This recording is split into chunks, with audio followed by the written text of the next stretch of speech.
The most recent example of cross-border barbarism was the murder of innocent tourists in Pahalgam in April this year.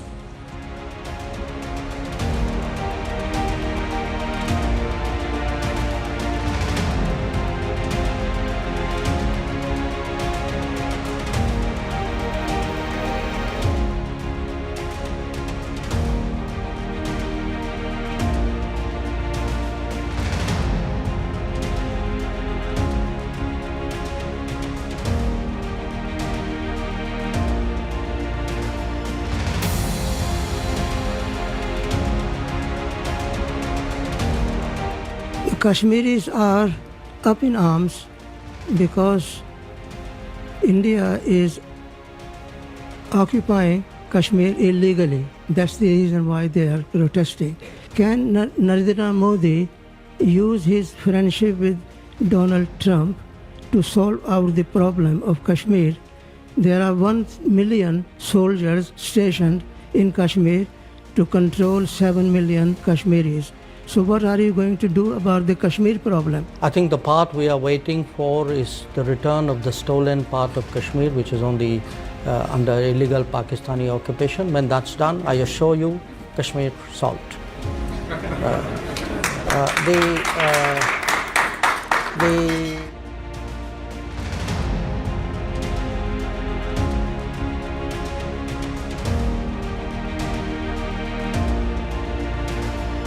India has confronted this challenge since independence, having a neighbor that is an epicenter of global terrorism.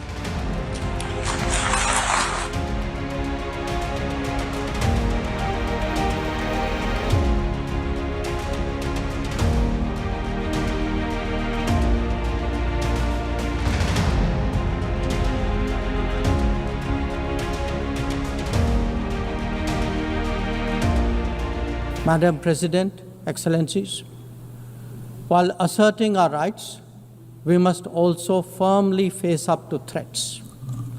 Countering terrorism is a particular priority because it synthesizes bigotry, violence, intolerance, and fear. India has confronted this challenge since independence, having a neighbor that is an epicenter of global terrorism. For decades now, major international terrorist attacks are traced back to that one country. UN's designated lists of terrorists are replete with its nationals. The most recent example of cross-border barbarism was the murder of innocent tourists in Pahalgam in April this year. India exercised its right to defend its people against terrorism and brought its organizers and perpetrators to justice.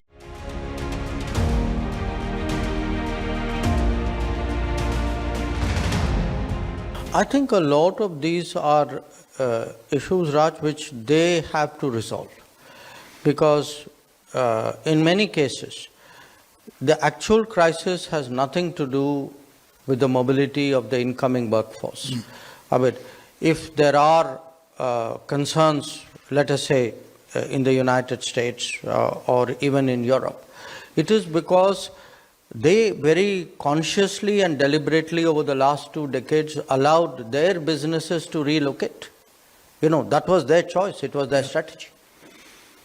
So if there is pressure on jobs in many of the developed countries, the pressure on jobs is less because people came in those sectors. It is more because they allowed manufacturing to go out, and you know where. Yeah.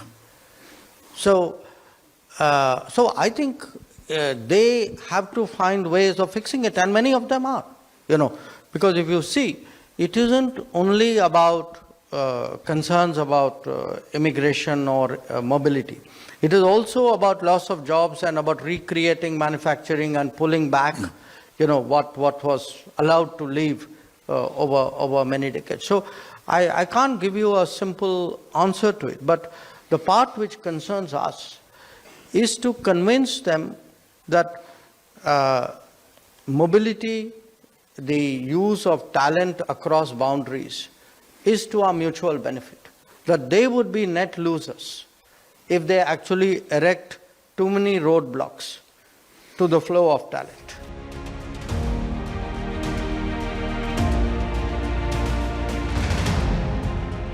Coming closer home, Pakistan, were you surprised at the manner in which Pakistan, US have come to, at least the Trump administration, have suddenly cozied up and come together? Did it catch you by surprise?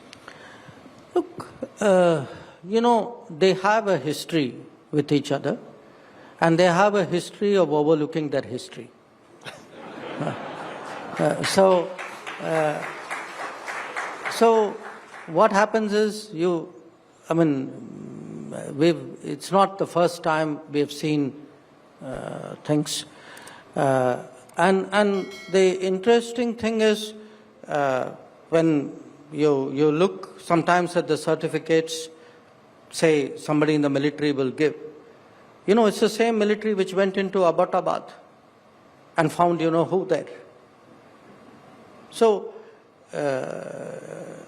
the issue in a way is when countries are very focused on doing politics of convenience, they keep trying to do this, and some of it can be tactical, some of it can have some other benefits or calculations. But again, look at obviously I respond to the situation or the challenge of the day, but I also do so always keeping in mind the larger structural sort of strengths of the relationship, the confidence that comes from it. So I take it in that spirit,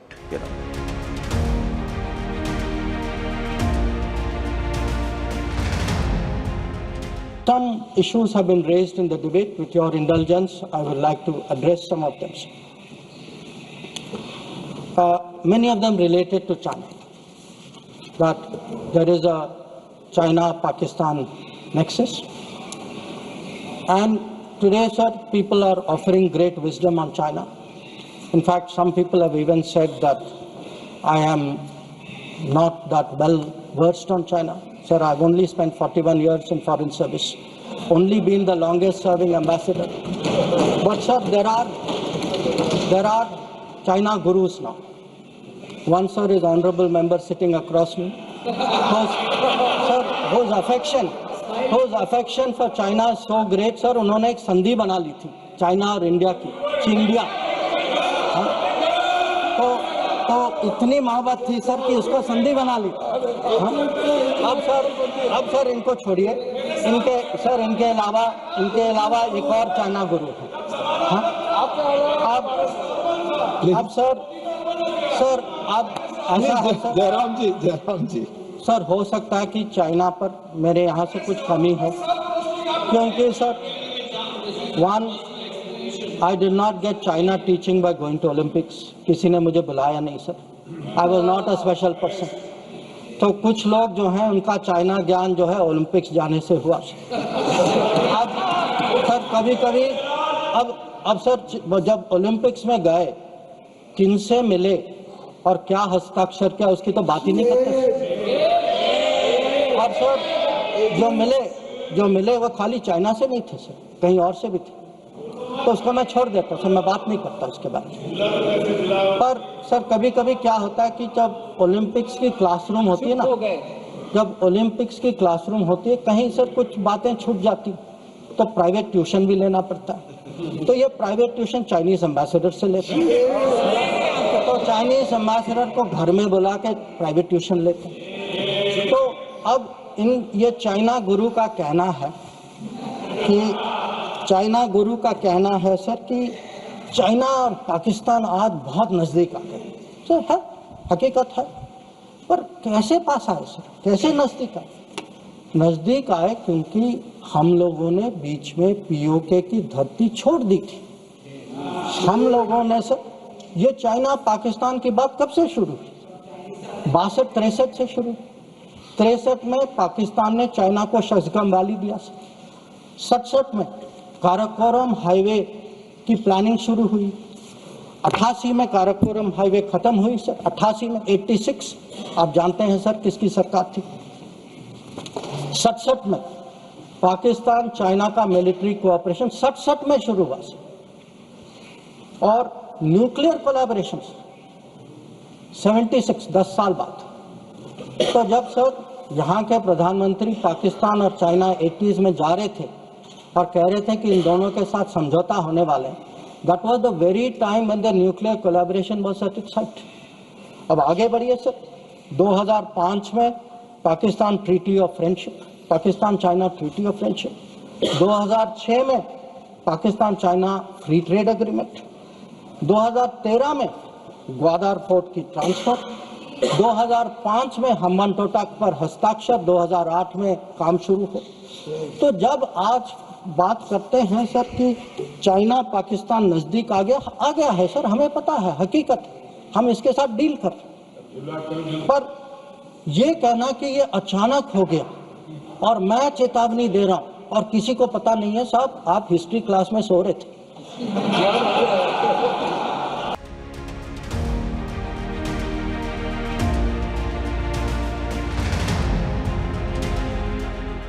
Take a gentleman here on the aisle. Yep. My name is Nisar. I am an author and a journalist. Let me make you a little nervous, Your Excellency. Thank you very much for your dissertation. Yeah. Kashmiris are up in arms because India is occupying Kashmir illegally. That's the reason why they are protesting. Now, given